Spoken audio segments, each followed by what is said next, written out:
വേറിട്ട കാർഷിക പരീക്ഷണങ്ങളാണ് ഇടുക്കി വലിയ തോവാള സ്വദേശി ബിജുവിനെ ഈ രംഗത്ത് ശ്രദ്ധേയനാക്കുന്നത്. ഫോട്ടോഗ്രാഫറായ ബിജു അവചാരിതമായാണ് കൃഷിയിലേക്ക് തിരിഞ്ഞത്. ഇടുക്കി വലിയ തോവാളയിലെ ബിജുവിന്റെ കൃഷിയിടം വേറിട്ട ഒരു പരീക്ഷണശാലയാണ്. ഔഷധ സസ്യങ്ങളും ഫലവൃക്ഷങ്ങളും മാത്രമല്ല ഇവിടുത്തെ പ്രത്യേകതകൾ. ആട്, കോഴി, മത്സ്യം, തേനീച്ച തുടങ്ങിയവയെല്ലാമുണ്ട് ഇവിടെ. ഗുജറാത്തിലെ ജംനാപ്യാരി, തലശ്ശേരിയിലെ മലബാറി എന്നീ ഇനങ്ങളിൽപ്പെട്ട 50-ലധികം ആടുകൾ ഇവിടെയുണ്ട്.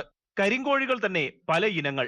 ഇതുകൂടാതെ മത്സ്യകൃഷിയും തേനീച്ച വളർത്തലും. കരിങ്കോഴി ഫാം ഓൾറെഡി, അതുപോലെ തന്നെ ആട് ഫാം, 40ഓളം ആടുകളുള്ള ആട് ഫാം ചെയ്യുന്നു. പിന്നെ തേനീച്ച വന്നു കയറുന്ന നാച്ചുറൽ കൂടുകൾ, പിന്നെ ഞാൻ ചെയ്യുന്ന ചെറുതേനുണ്ട്, പിന്നെ ഫ്രൂട്ട്സിന്റെ ഒരു കളക്ഷൻസ്, പിന്നെ മീൻ കൃഷിയുണ്ട്. ഇടുക്കി ജില്ലയിലെ അറിയപ്പെടുന്ന ഫോട്ടോഗ്രാഫറാണ് ബിജു. ക്യാമറയിൽ നിറമുള്ള ചിത്രങ്ങൾ പകർത്തുന്നതിനിടെയാണ് കൃഷിയിൽ താല്പര്യമുണ്ടായത്. വാർദ്ധക്യത്തിലും കൃഷിയെ നെഞ്ചോട് ചേർത്ത് പിടിക്കുന്ന പിതാവിന്റെ പാത ബിജുവും തെരഞ്ഞെടുത്തു.